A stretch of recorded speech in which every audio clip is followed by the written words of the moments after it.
connect with everyone. As she said, I am with MarylandABLE. I'm the Outreach and Communications Manager for the program.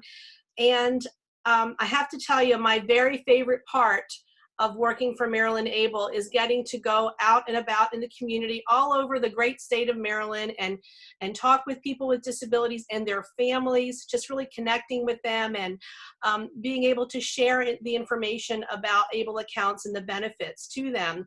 And of course, with our current situation, I haven't been able to do that. So I have missed this connection. So thank you for giving me this opportunity to be with you tonight. I also like to share that in addition to working for MarylandABLE, I am also a person who is very familiar with the ABLE program because I have a daughter who is 16 years old, who has multiple disabilities, and she has an ABLE account. So I have some practical experience as a parent or with ABLE accounts, and I like to share that because sometimes I include examples from just practical life experience. So here we go. I'm going to go ahead and try to share the screen. This is my first time I'm doing this, so thank you for bearing with me. Let's see. Okay, can everybody we can see it? Okay, great, awesome. So what we're going to do is just kind of go through the MarylandABLE presentation just very briefly, so we have lots of time for questions. Normally I would spend about an hour with folks going through a lot of the details, but today we're just going to talk about what is MarylandABLE, who can have an ABLE account, who can open one, some of the key benefits of the program, who is able to contribute to the program, what you can use an ABLE account for, how to open one, review some of the key factors of the ABLE account and important numbers, and then just give you more information of where you can contact us if you want more information. So that's our agenda for tonight. Okay. So first of all, what is an ABLE account? Basically, it is a way for people with disabilities and their families to be able to save money without jeopardizing SSI benefits and Medicaid. For years, people who did receive SSI benefits had to worry about that $2,000 asset limitation that comes along with receiving those benefits. And thankfully, to years of people nationwide just advocating for a way for people to be able to save money, finally the ABLE legislation was passed in 2014, and it gave states across the country the opportunity to have ABLE accounts. And here in Maryland, we launched our program in 2017. So if you have heard a little bit about ABLE, that's great. But if you haven't, sometimes people haven't heard about it because we've only been up and running for a little over 2 years.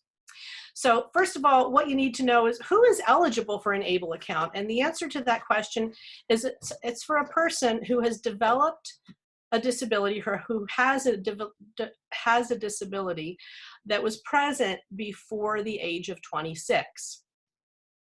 So I like to clarify this right away because sometimes people hear me say that and they think, oh, well, I'm over 26, so I can't have an ABLE account.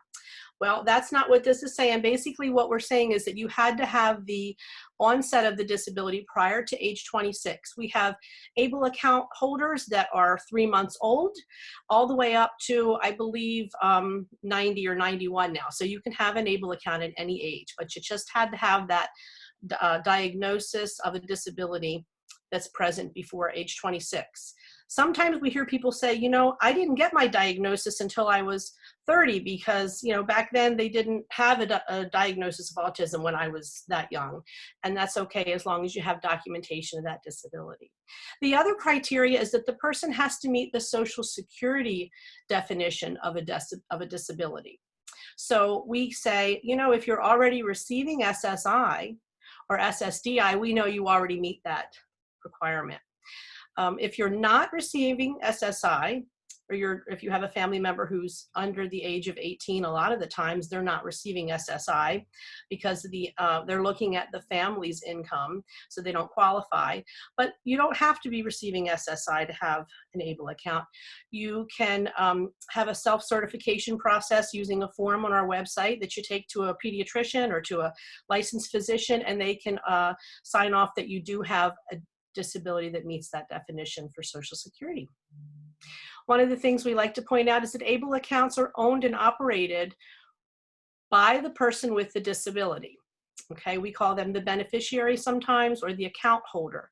We do realize that sometimes, depending upon the nature of the disability, they'll need to have someone that might need to assist them in their ABLE account. And that's what we call an authorized legal representative. So let's just talk about some of the features of an ABLE account.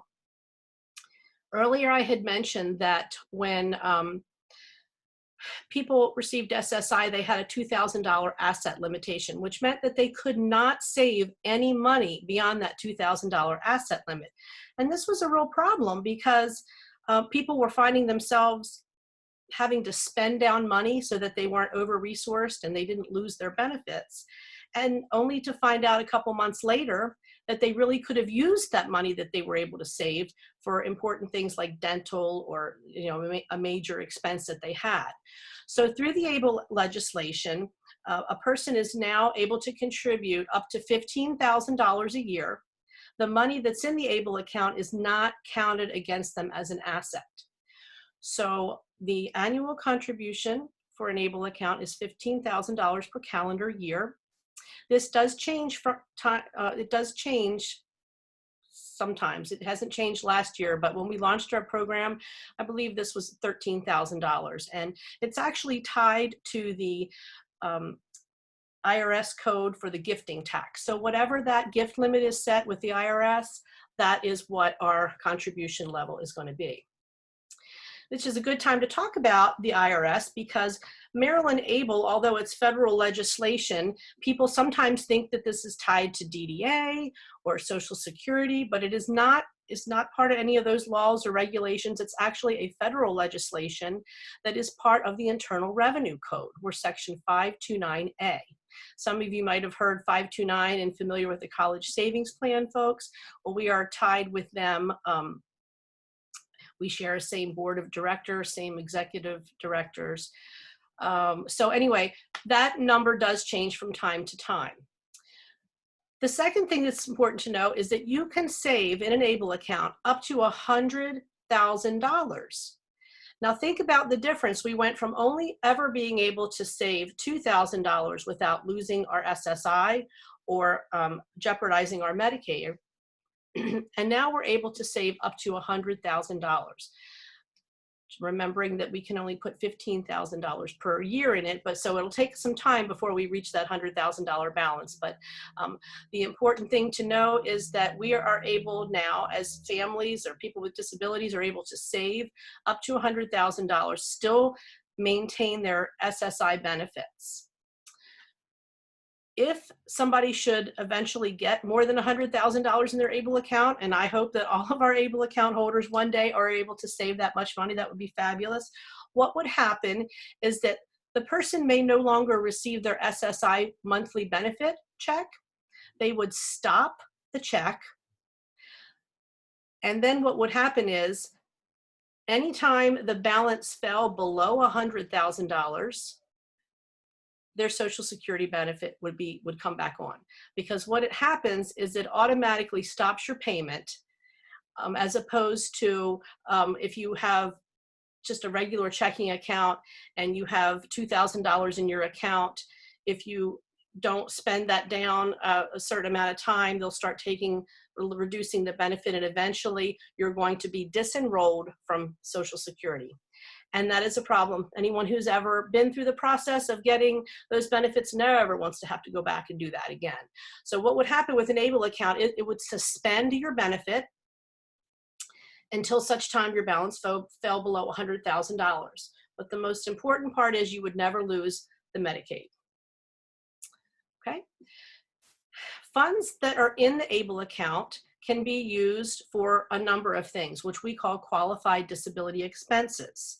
And I'm going to pop to the next slide, I think, and we'll take a look at those. These are some just categories of qualified disability expenses. So a lot of times people want to know, what can I use my ABLE account for? What can I pay for? Well, these are just topic areas. You can see there's not specific examples in there, but it's basically anything that is going to support a person with a disability in his or her health, independence, or quality of life. So for example, right now, my daughter is 16 years old, and naturally, as her parents, we are providing for all of her needs at this point.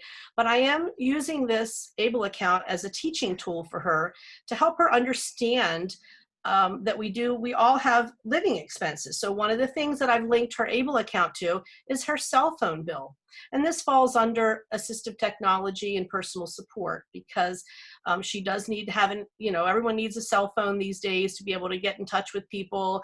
I like her to have it when she's at aftercare so that she can get in touch with me if she needs to. So this is just one example of the things, but basically anything that supports the person in their health, independence, and quality of life.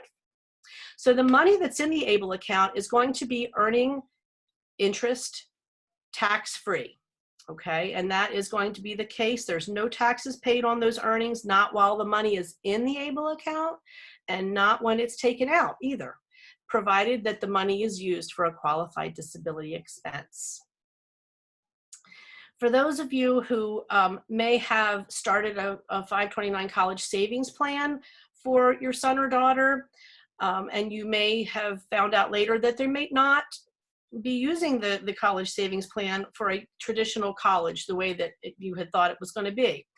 One of the nice things is we have it, it's possible to roll those funds over from a 529 account into an ABLE account. And then instead of just being able to use the 529 money for education and education expenses, you can use it for anything that we saw on that qualified disability expense list. So it could be still for education, it could be for job coaching, it could be for living expenses, transportation, anything that you want.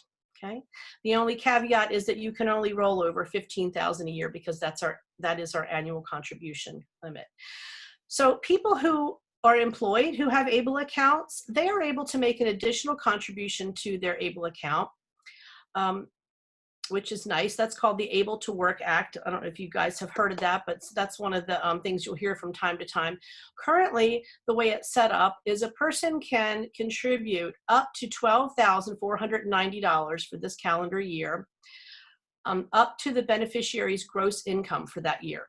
So if a person is making $5,000 in their job, they can contribute an additional $5,000 to that $15,000 contribution limit, which would give them $20,000 that year. But if a person is making $20,000 a year, the maximum amount they could give would be the $12,490.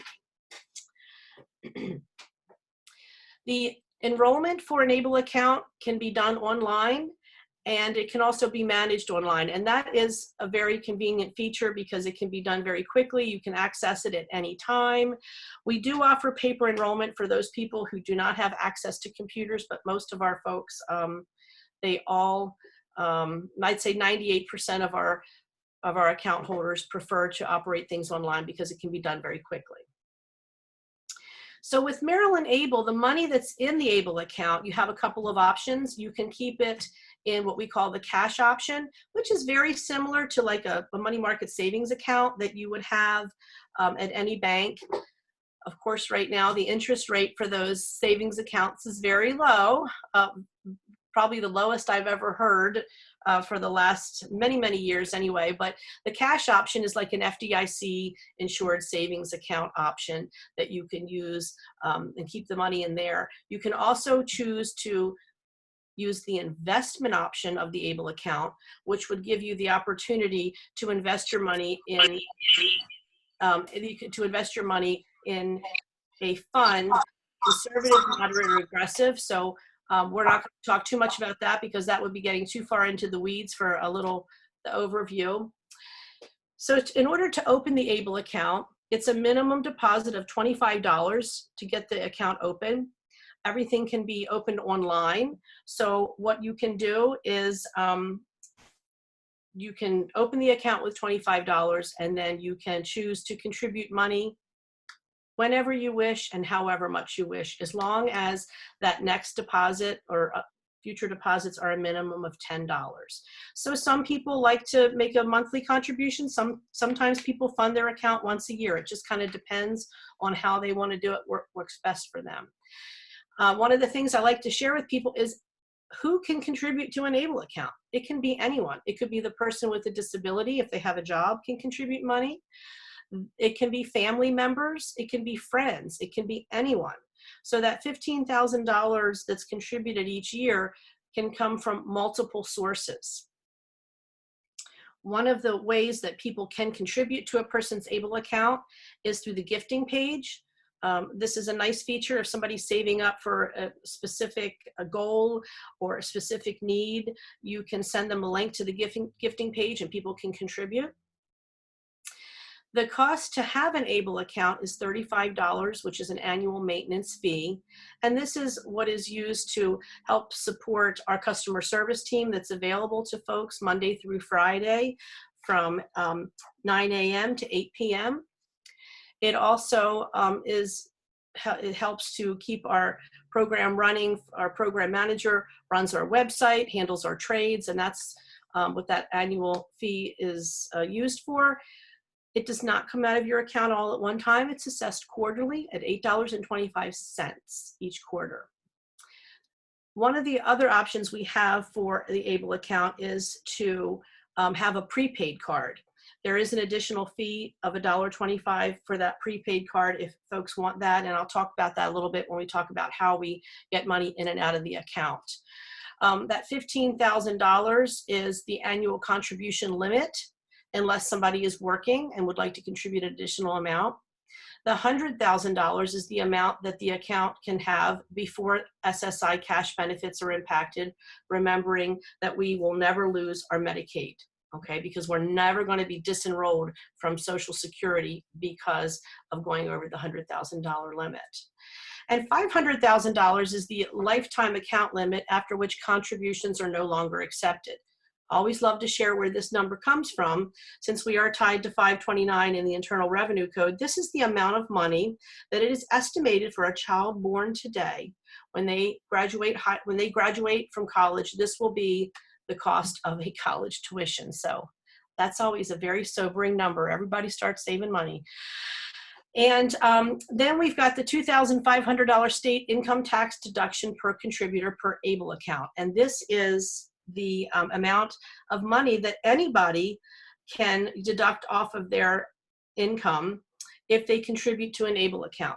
So if you contribute $500, you can take $500. If you contribute $2,500, you can take the full deduction. Folks that are married and filing joint can claim the $5,000 tax deduction.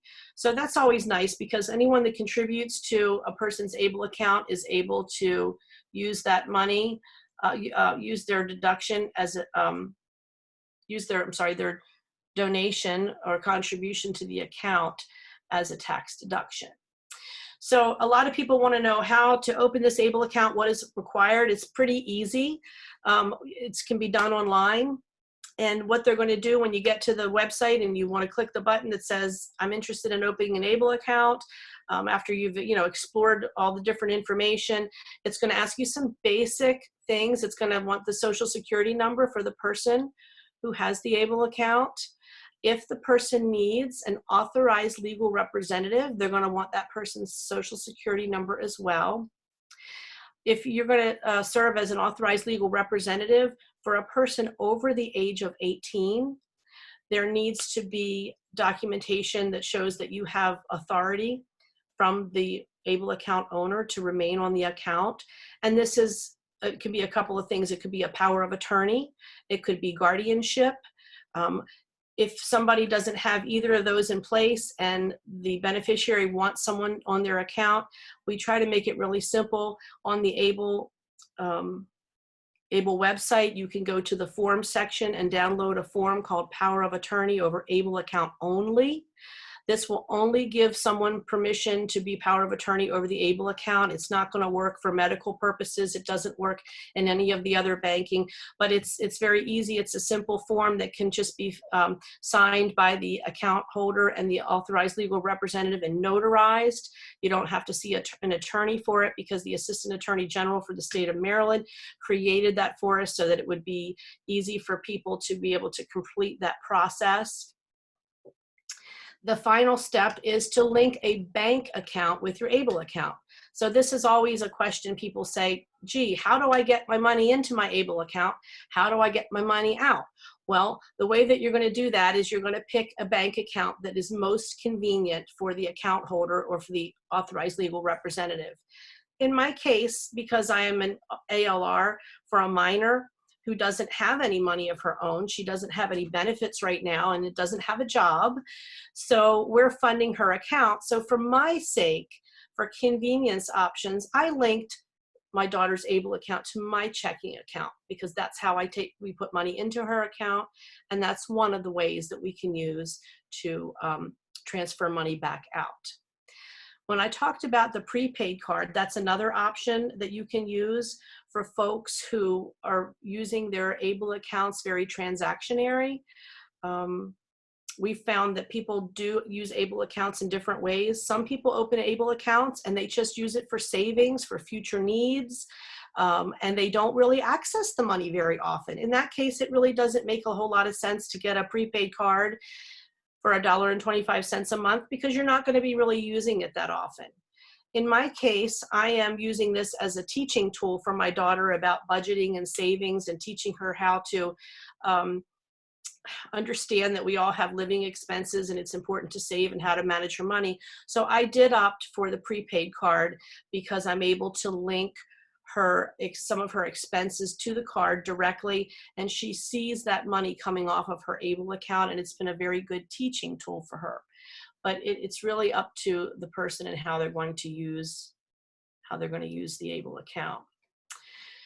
So we're going to take some time for questions, but if you ever want to explore more information about MarylandABLE, we have our website up there. We do recommend that if you're interested in a MarylandABLE account, that you actually type in our address, www.marylandable.org, because sometimes if you just type in MarylandABLE, you'll get a search for another ABLE program that's not Maryland. And we always want to make sure that if you're interested in having a MarylandABLE account, that you're able to sign up with our account. We've had lots of people who have accidentally signed up for other ABLE programs, and then they found out they weren't eligible for the tax deductions because these were programs in other states. Another resource that you have is the ABLE National Resource Center, which gives you an opportunity to look at ABLE programs across the country. Many ABLE programs are open for national enrollment. So, here in Maryland, we have 3 investment options. And when we talked to our stakeholders before we launched our program, that was one of the things they said they wanted. We wanted to be able to offer investment options that were gave us some options, but we're also simple enough to be able to have people with disabilities be able to be involved in that decision making. So we decided to limit it to 3 different options. In other states, they have more types of investment options. I believe Tennessee may have 11 different types of investment options for people who are very savvy in their investments and may want to have those choices. So we definitely say that we like people to investigate all the different options in all the different states. We'd love for people to be with MarylandABLE, but most importantly, we want people to be able to take advantage of the benefits of saving for their future and for their everyday needs, no matter what program that would be. So if you are exploring our webpage and you're interested in opening a page and you think you might need some help, you can always call customer support. Once you've got the account open, they can walk you through all kinds of customer support issues, making transfers to your account, getting withdrawals out of the account, lots of questions. Like I said, they're available Monday through Friday from 9 a.m. to 8 p.m. and that's the number there. You can also send us questions by email at questions@MarylandABLE. And we're happy to get back with you about that. You can also follow us on our Facebook page. We try to keep it updated with different outreach events we're doing and resource fairs, and also links to other important information that impact people with ABLE accounts. So that's a little bit about ABLE. I want to see if there's any specific questions about how to use an ABLE account. And I'm going to go back to my regular screen. Am I back to my regular? Stop. What, you are back there. Oh yes, there we go. There. Thanks so now for what I'm gonna do, so I'll go ahead and I'm gonna unmute everybody, and then if anyone has any specific questions for you, they can ask and we can work through those questions. I think I've unmuted everybody. So does anyone have a question that they want to start out the Q&A with?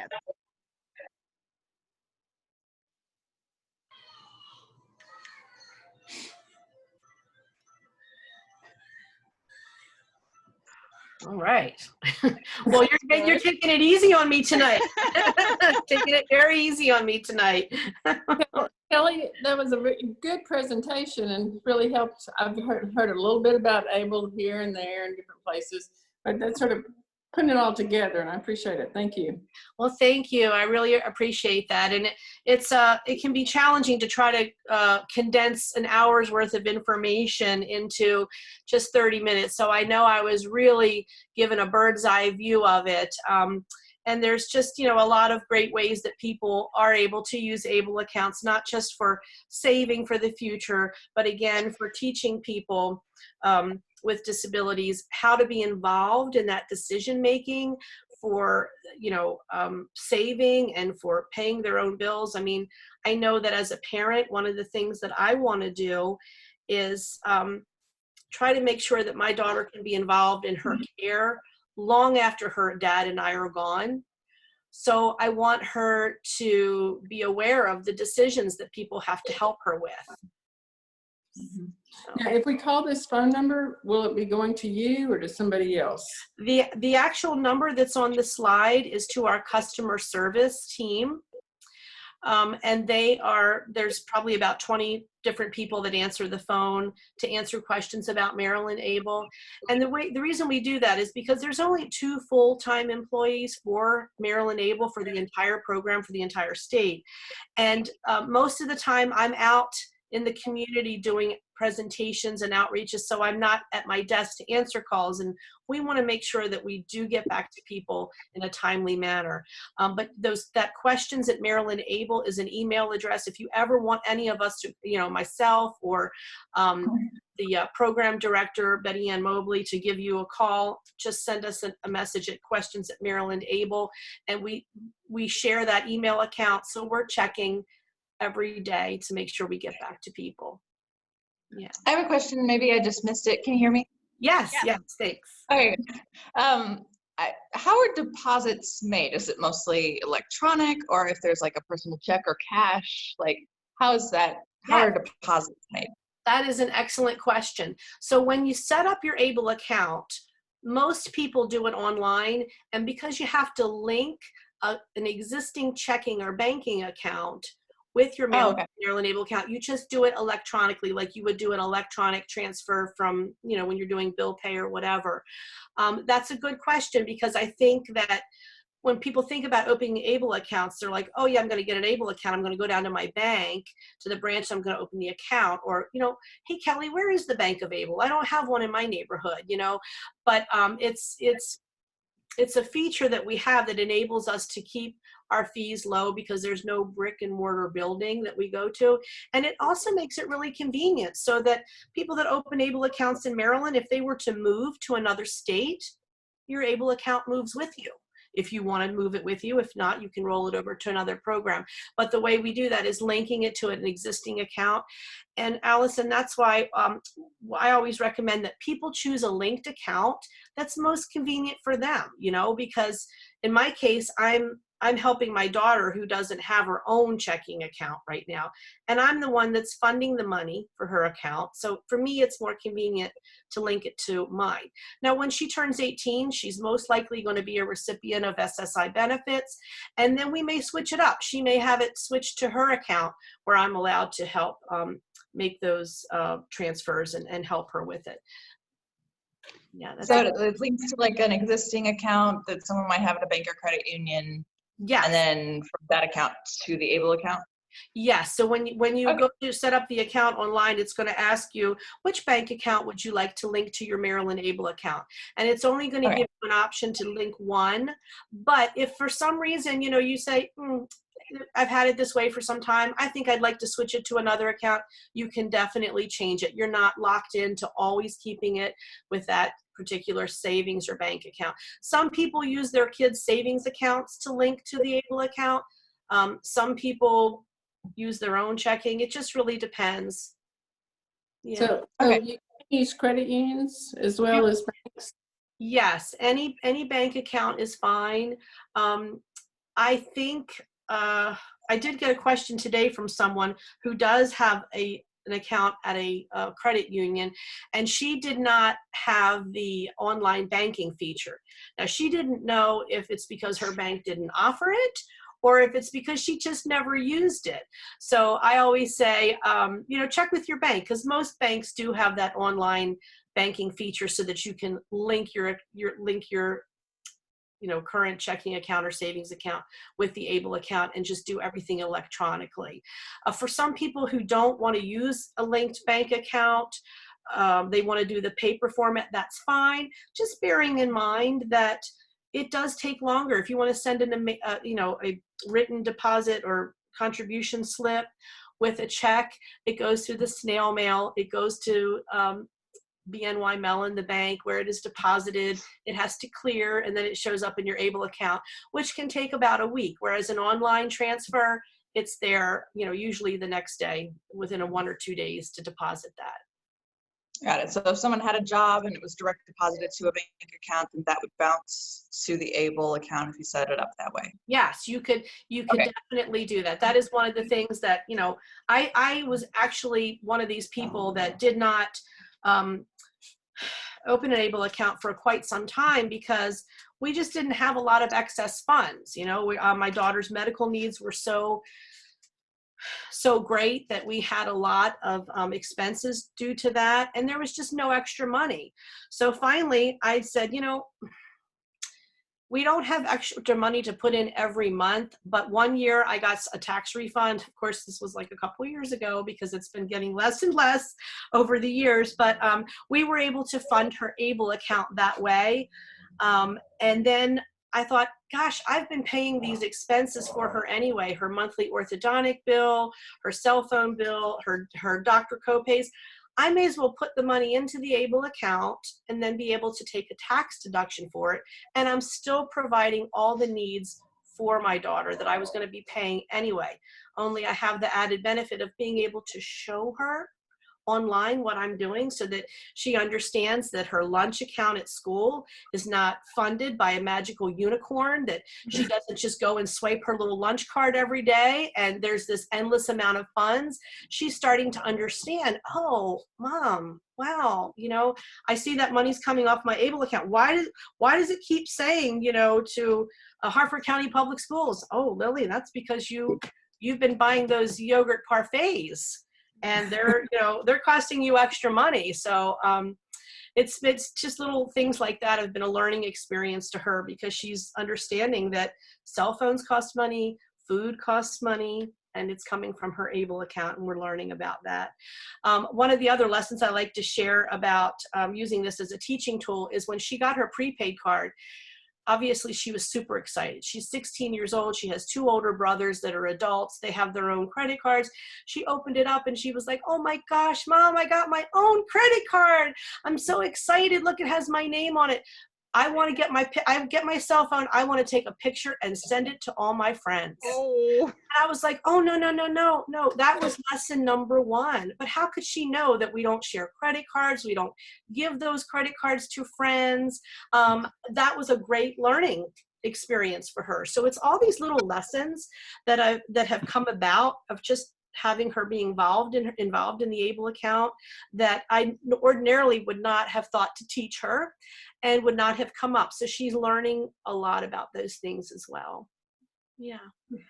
I have a question for you guys.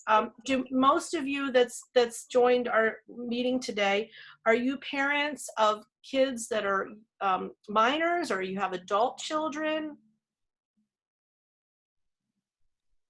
We have adult children. Adult children, okay. Okay, all right. We do have a question from Laura, who does have a minor, but she was, and I think you touched on it, but she, in the chat, she said, are the ABLE accounts transferable through states? So if you open one here in Maryland and your child moves to another state, can they transfer it? Yes, they absolutely can, provided that that state has an ABLE account. So let's just say you lived in Maryland. We have a lot of military families in this situation. They open an ABLE account here in Maryland because while they're making contributions, they're able to take advantage of the tax deduction. But sometimes when they're reassigned to another state, they want to roll that ABLE account over to that state. So when they make contributions there, they're able to take that advantage of that tax deduction. But it's really up to each person. They can leave it here, take it with them. Yeah, I'm sorry, not leave it here, but they could take it with them and it functions in any state, or they can roll it over to their current state that has an ABLE account. That's a great question. Yeah.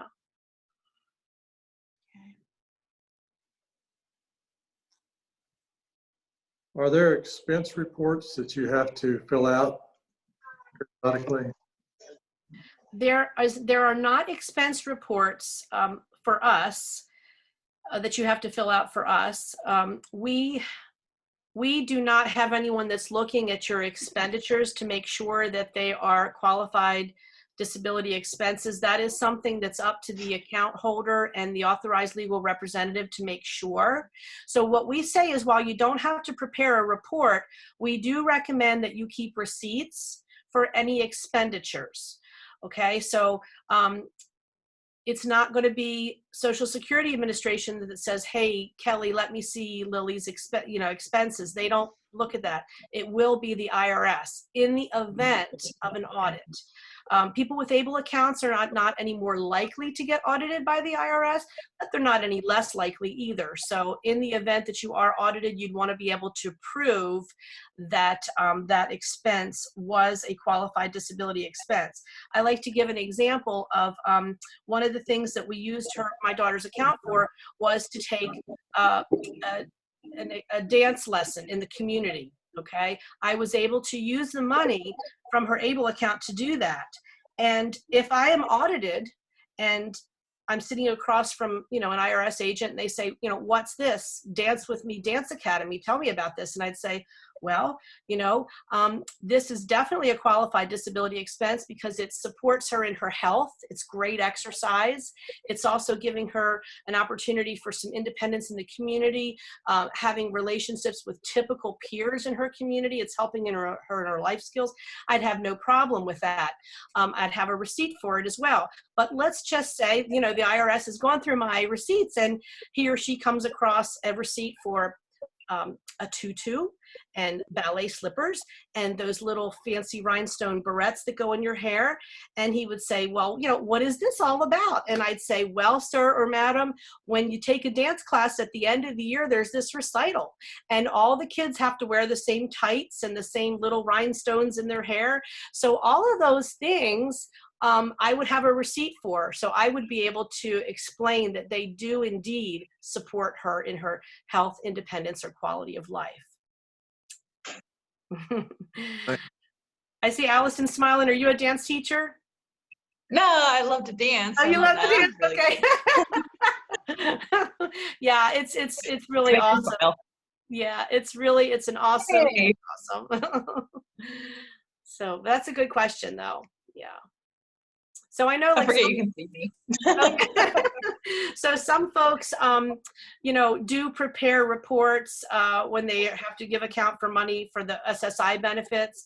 I haven't had any personal experience with that yet because my daughter doesn't qualify for those benefits yet, but I'm sure, one day I'm going to have to be doing that as well. So Yeah, it's good preparation for me. I just have a file folder that just says ABLE account receipts 2020, and everything I spend, I put it in there. That's the other benefit of using the prepaid card. It keeps track of all of your purchase electronically. You can run reports at the end of the year that says how much did we use on, this, that, or the other. It's all online. It lets you scan your receipts electronically. So for me and our circumstances and our family, that prepaid card is a good option for us, but not everyone. Yeah. So Thank you. thank you. It's great questions. Does anyone else have any questions?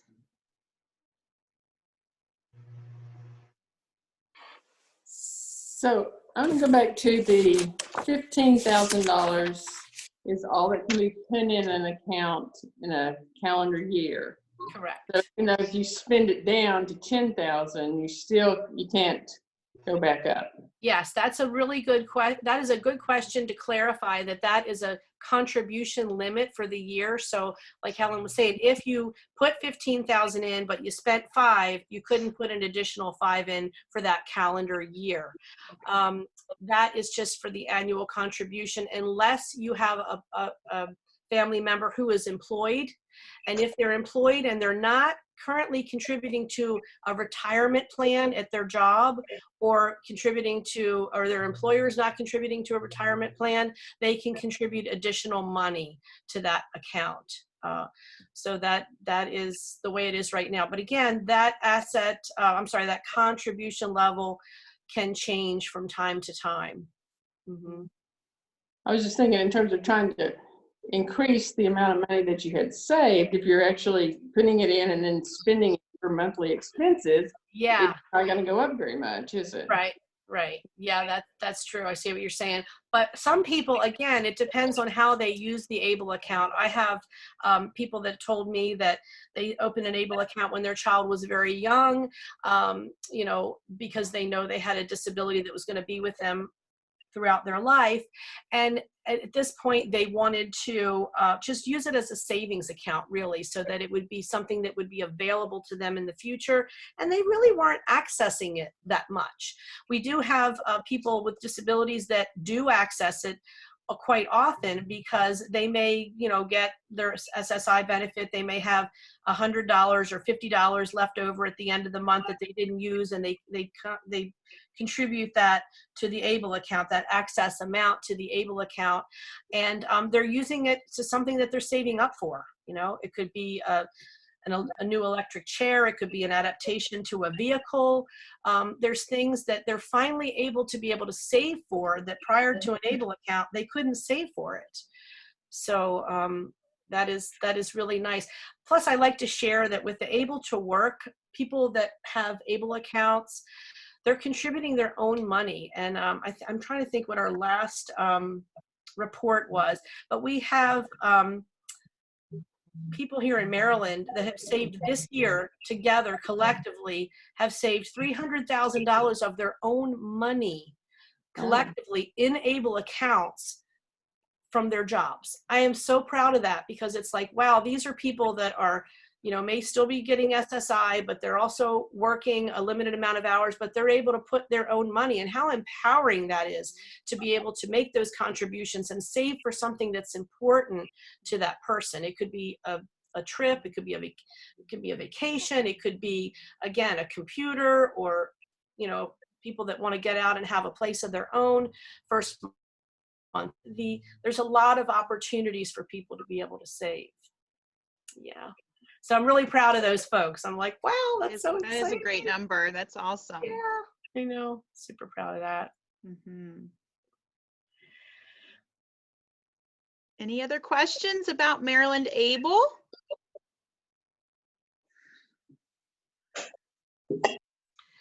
No.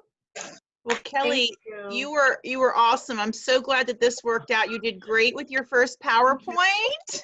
Oh, thank you. This was my very first test run. It's a little unnerving, but you have been so sweet, and you guys have been so patient with me. I really appreciate you hanging in there with me for my first one. So thank you so much. I hope everybody stays well, be well, And if you have any questions, please reach out. We're here to help. Okay, and you're more than welcome if you want to stay on with us, but you certainly, you certainly can go now. We have about 10 more minutes. So I was just gonna try to do some, some positives and try to, have a little bit of conversation before everybody left, but you're more than welcome to stay or go. We won't be upset either way. Okay. Well, thank you. I've got a virtual babysitter. No kidding. Oh! On a laptop downstairs that's having a virtual play date with my daughter so that I can be up here. So I'm gonna cut that person loose. Okay. It's hard to play virtually, but it was really great meeting you all, and I hope I get a chance to connect with you in the future. Thank you, Kelly. Thank you. All right.